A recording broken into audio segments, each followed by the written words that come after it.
My purpose is to worship my Lord Allah subhanahu wa ta'ala and pray that I make it to paradise.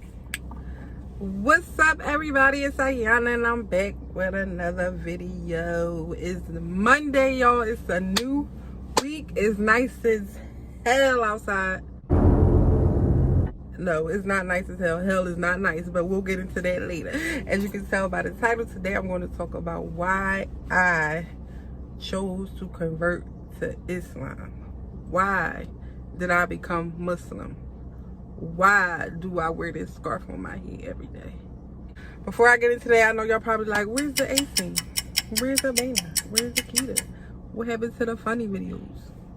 They are not available today, so y'all know me. I'm consistent. I'm going to give y'all something regardless. So I said today is the perfect day to do this video because on my last religious video when I was talking about preparing for Ramadan, my cousin had asked me, you know, questions that I get asked all the time. So I'm like, I'm not going to answer it on this video. I'm going to do a whole nother video and answer all your questions.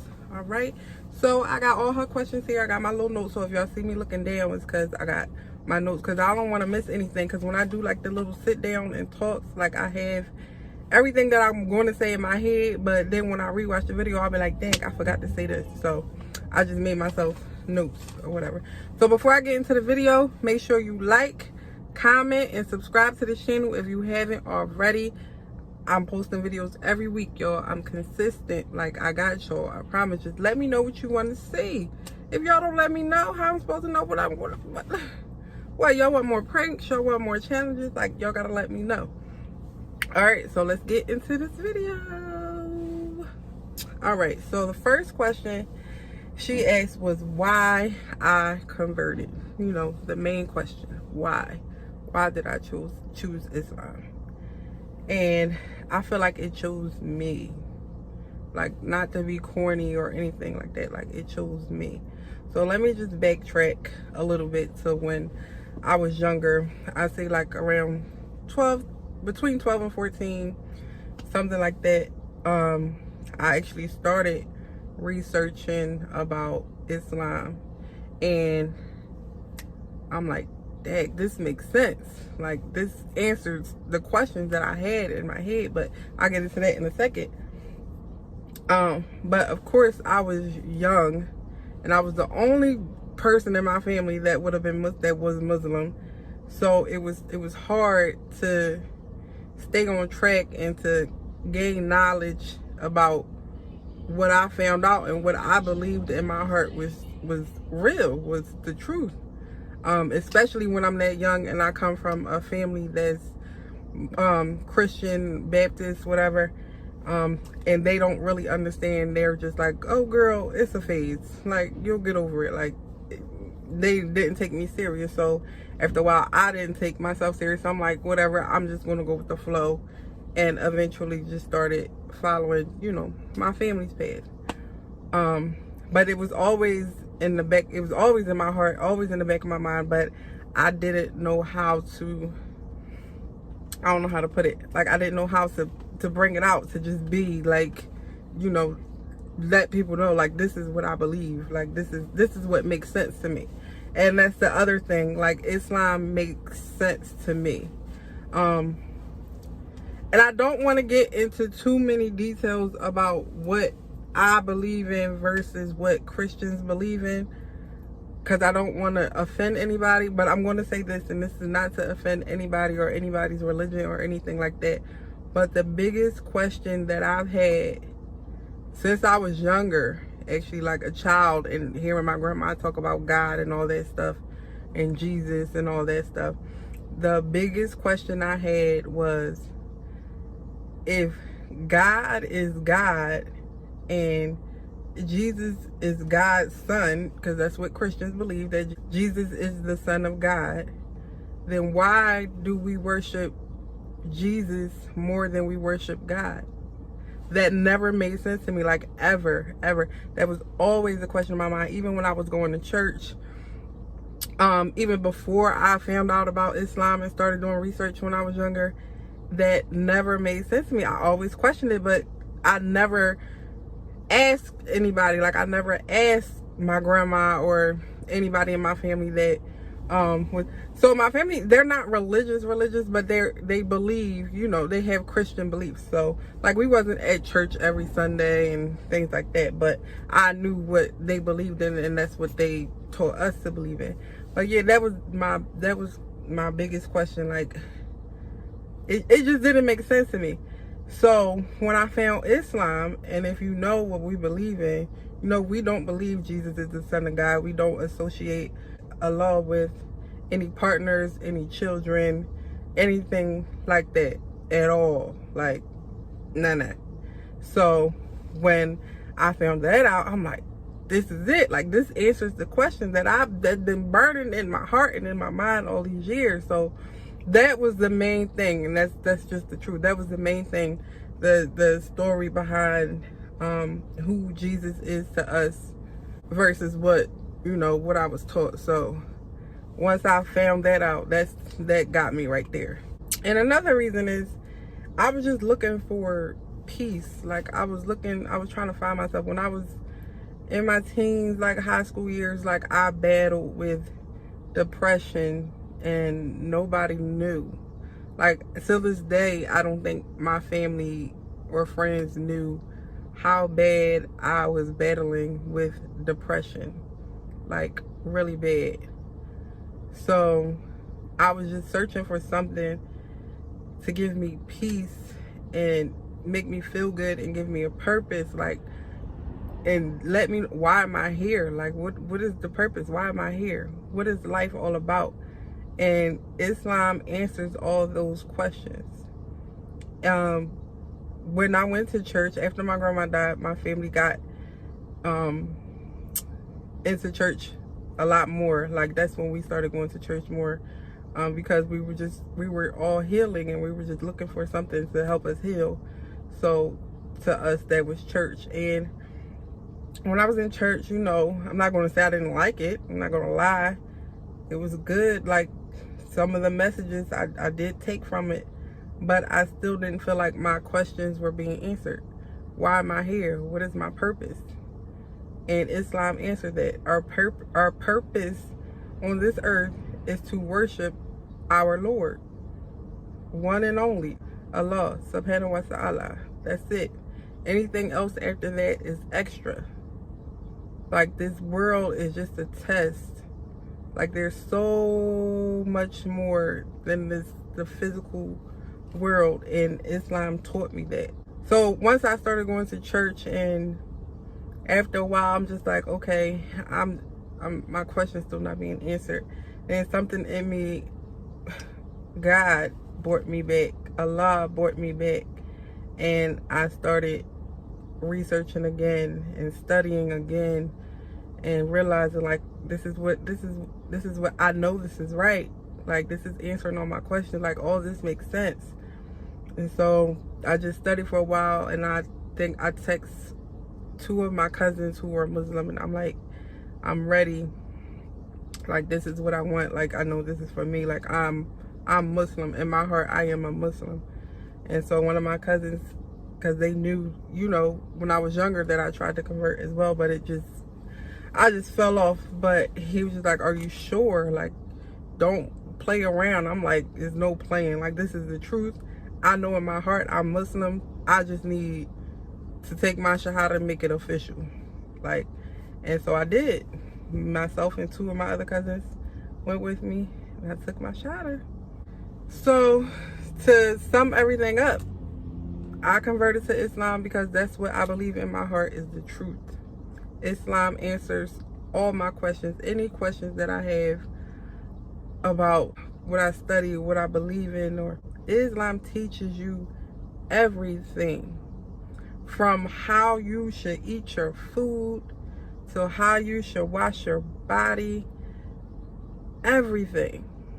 It just shows you it tells you, it teaches you how you are supposed to live your life. And when I was going to church, I didn't feel like we were taught that. It was just, oh, you do good and just ask God for forgiveness and when you die, everybody goes to heaven. And I'm like, okay, we learn about hell and heaven, but when everyone dies, everybody's in heaven. So that didn't make sense either. And so in Islam, we know, like, we don't know. No one knows where anyone goes after they die. You don't know if you're going to hell. You don't know if you're going to heaven. So we just pray that we make it to paradise. We pray that we do. But we don't know. No one can just pass and we say, oh, they're up in heaven. That's not how it works. No one knows. So that was another thing. So yeah, Islam just answers all my questions. And it's just, I know it's real. I know it's the truth. And can't nobody tell me different. Next was, what do I have trouble juggling since converting to Islam? Juggling to me means like trying to balance 2 or more things at one time. So I don't think that's what, so I'm gonna assume you meant like, what are some of my struggles since I converted to Islam? Whew. Now, everybody has struggles, y'all. Everybody, I don't care what religion you practice, Islam, Christianity, Buddhism, anything. Everybody has struggles in their religion. And I feel like people put Muslims on a higher pedestal, which is a good thing, and it should give you something to think about.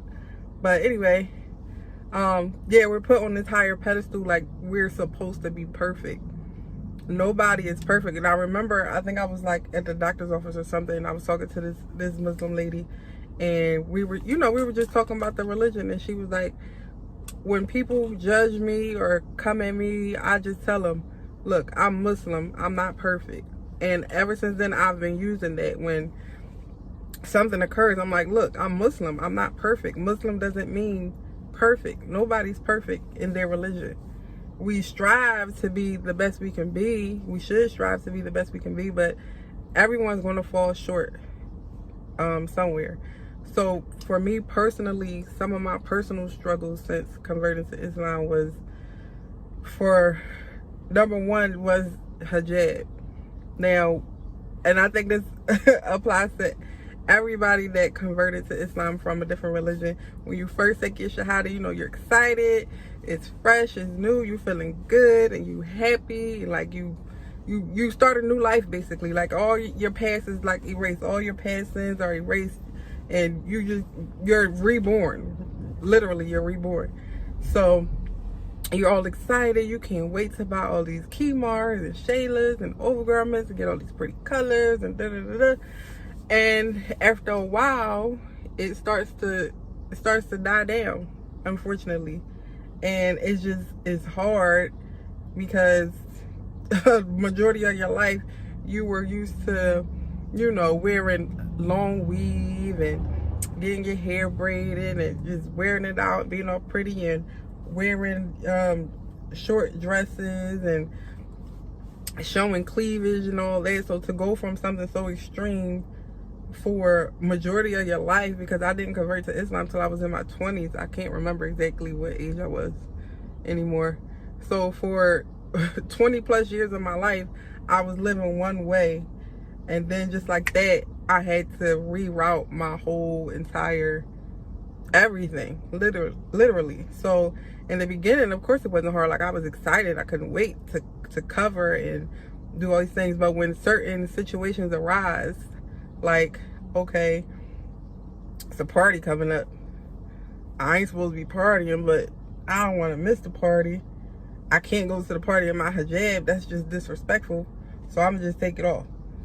And that's just how it is. It's not right, but that doesn't mean that we're any less Muslim than we were when we wear our kimars. That's not how it works. What makes you Muslim is what you believe in your heart. When you recite shahada and you believe it, and you believe what you're reciting, that's what makes you Muslim. So me wearing a scarf on my head doesn't make me more or less of a Muslim. And that's where people get it messed up and twisted. Like, oh, she's not wearing her kimar, she's a fake Muslim. Like, what is a fake Muslim? Somebody please explain to me what a fake Muslim is. And for you to be able to answer that question, you have to tell me what exactly a real Muslim is. And if you tell me a real Muslim is somebody that wears their khimar every day, all day, then you're wrong. And you have no place to speak on it. That's just that. So yeah, so that's one of my struggles, just wearing hijab all the time, because like I said, I don't come from a Muslim family. So I have Muslim family members, I have Muslim friends, and we all have struggles, and that's just that. Like, you're used to a certain life, so just to switch and permanently switch just like that, it's just hard. And that's the only way I can explain it. It's hard sometimes to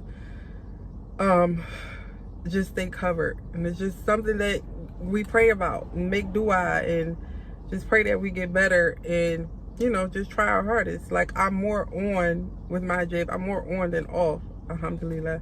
But it's still hard for me. Like, some days I'm just tempted to, like, I'm ready to go get a sew-in. Like, I'm sick of looking like Celie from The Color Purple under here. But I look at the bigger picture, like, listen, it ain't worth it. So that's one of my struggles. Another thing I struggle with is holidays. Now, I'm going to really explain this so nobody can twist my words, okay? Like I said before, majority of my life, for 20 plus years, I was accustomed to a certain lifestyle and certain traditions. So around certain times of the year, that's when I was probably the happiest in that year.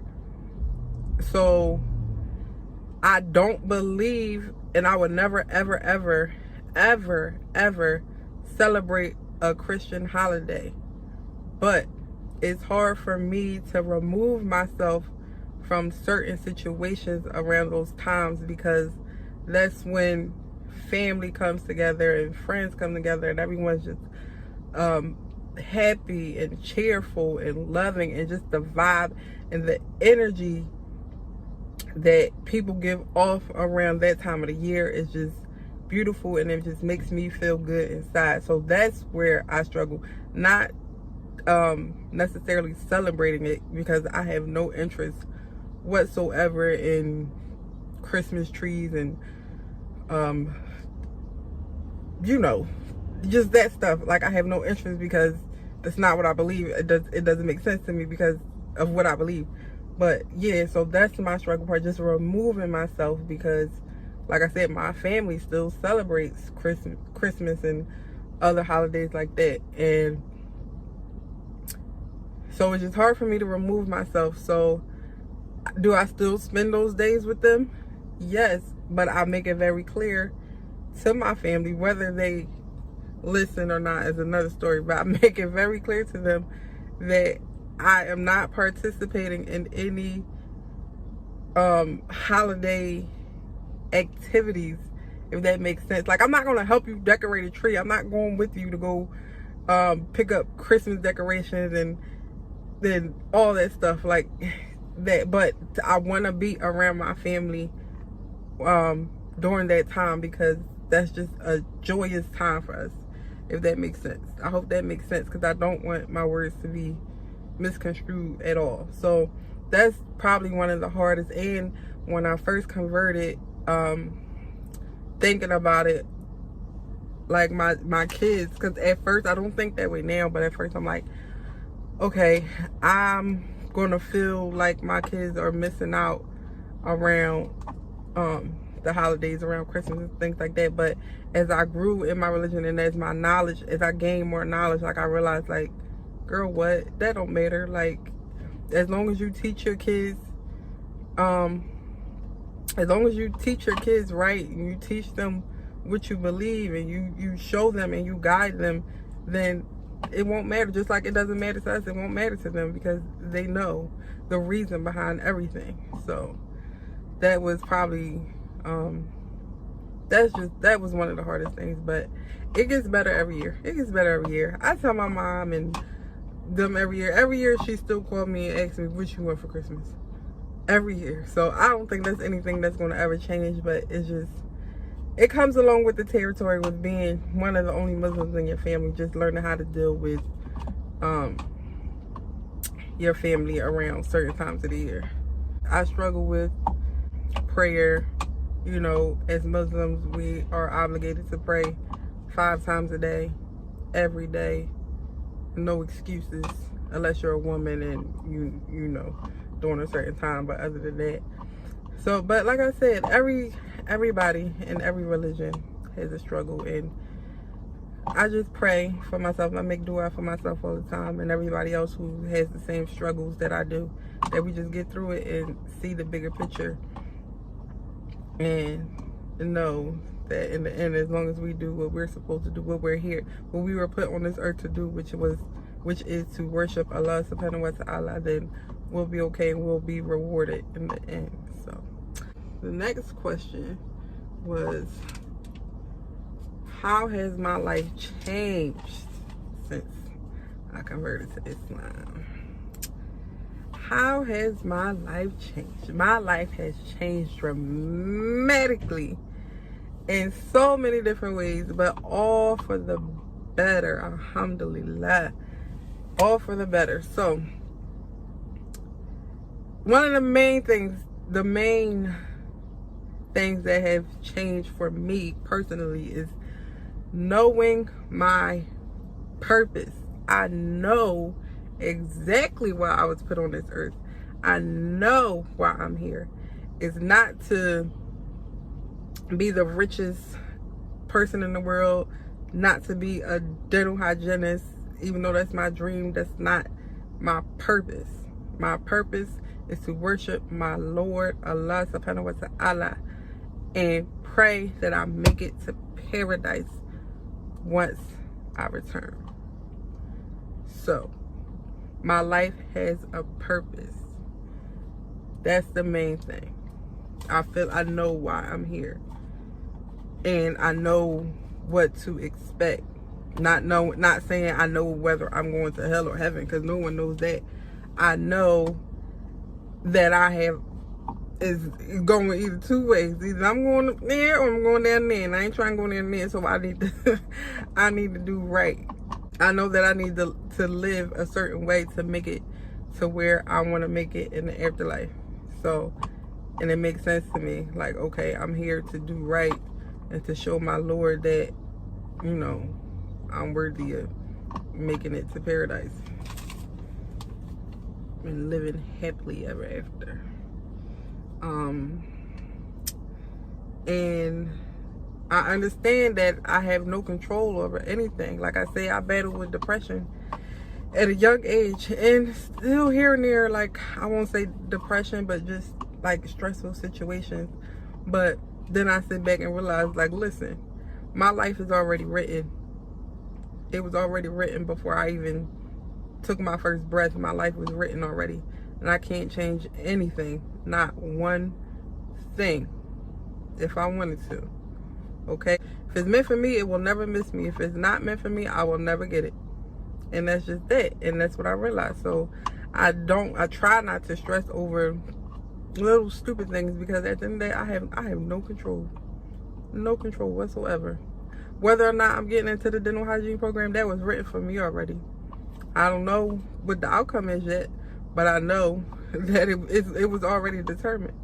So all we can do is sit back and pray and just live our lives the best way we can while keeping God first. That's it. And striving to please Him and only Him. That's it. That's the only person we put on this earth to please, is Allah subhanahu wa ta'ala. That's it. So I don't strive to please anybody but Him. Will I fall short? Do I fall short? Short, of course. But as long as I know in my heart that I'm striving to be the best Muslim I can be, that's all I can really do.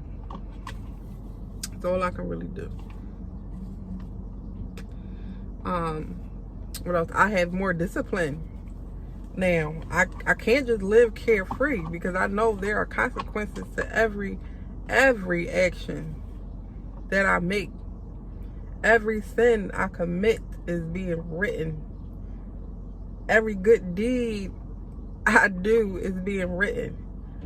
So I will never want my sins to outweigh my good deeds, ever, because I know what the punishments are that are going to follow if I let my sins outweigh my good deeds. So I am more disciplined. Listen, when I think about doing something and I think about the punishment, I'm like, it ain't worth it, sister. It ain't worth it. Keep that hijab on your head. Pass up on that party. Put that bottle down. Listen, I'm more disciplined, and I'm still not saying I'm perfect, because I still fall short sometimes. I give in to temptation, but less often than before. Like before, I could just live carefree, because we're taught that you just do good and you go to heaven. Like, to me, before I converted to Islam, hell wasn't real. It was real, but no one thinks that they're going to hell in Christianity. Whole nother story. But yeah, so I'm just more disciplined. I know that I need to do right to get right. There are consequences for every action, period. Another way my life has changed was, how can I put this? Getting more respect from men. How can I explain this? Okay, I wish I knew the name of the page that posted this on Instagram, because I literally just seen this like 2 days ago, where they did a social experiment in, I think it was like in New York, where they had a lady just walking down the street, minding her business, and they wanted to see exactly how many men approached her, you know, so with hijab and without hijab. So I don't know if she was really Muslim or not. I doubt it, because I don't think they would have did that. But anyway, so the first time she didn't have hijab on, so she's just walking down the street, and like every block, at least one guy approached her. And then they did it where she had hijab on. Same girl walking down the street, not one guy stopped and approached this lady. That is the importance of hijab, to protect and shield our precious bodies from these lurking ass niggas. Period. It's crazy how much more respect you get from a man in hijab versus when you're out of hijab. No man is going to approach me while I got this on my head, be like, yo, what's up? Like, can I get your number? Like, it just don't happen. But as soon as I take it off, because I do take it off, pray for me, it's just completely different. That's what helps me keep it on too. Like, because I ain't got time. I'm focused on other things. I ain't really worried about a nigga right now. Plus, I'm intended. Period. Dealing with my family and friends. More so family, because I don't have a lot of friends. And I have a lot of Muslim friends as well. But, like I said, around the holidays. Okay. Let me back up. My mom, because I don't want y'all to think my mom is not supportive. My mom is supportive. At the end of the day, I'm grown. I'm going to do what I want. Do I think she takes me serious? No. Like, I've been Muslim for years now, and I still don't think in her mind that she takes it serious. Like, I don't know how to explain it. Like, she respects it, but I still think she's just like, girl, whatever. And that's another thing, the misconceptions about Islam. Like, for people that don't know the religion, it's just, oh, you can't eat pork, or you don't celebrate Christmas, when it's so much more to that. Like, it's so much more than us not eating pork and not celebrating Christmas. Like, do y'all actually take the time out to do your research and find out exactly what it is that we believe in? Like, do y'all do that, or y'all just, like, I don't get it. But dealing with, you know, the little smart comments that just come with the territory. And I ain't gonna lie, when I first converted, like, it used to piss me off so bad. And I used to talk to one of my friends who's Muslim, and he just used to be like, yo, like, this is just what comes with the territory. You guys just gotta let that start off. He's like, you're gonna deal with that for the rest of your life now, not just from family, but from everybody. And so I'm used to it now. My faith outweighs everything. Like, what I believe in my heart is what makes me Muslim. That's why I'm Muslim. It's because of what I believe. Not what I wear, not what I do, not what I say. What I believe is what makes me Muslim. Yeah, just to sum it up, I converted to Islam because it's the truth. It's real. I believe it in my heart, and can nobody, anybody convince me or tell me different. Islam made my life 100, 1,000, 1,000,000% better. And I'm so grateful that Allah subhanahu wa ta'ala chose me to be Muslim. Because I don't know where I would be if I didn't find Islam. So I hope I answered all these questions. If I didn't, or y'all want more clarification on anything that I said, just let me know. But like this video, leave a comment, subscribe to the channel, and let me know if y'all want more discussions like this, like around religion or Islam or anything like that. Just let me know and I'll do it for you. Next video will be a challenge with the A team, so stay tuned for that. And until then, I will see y'all later.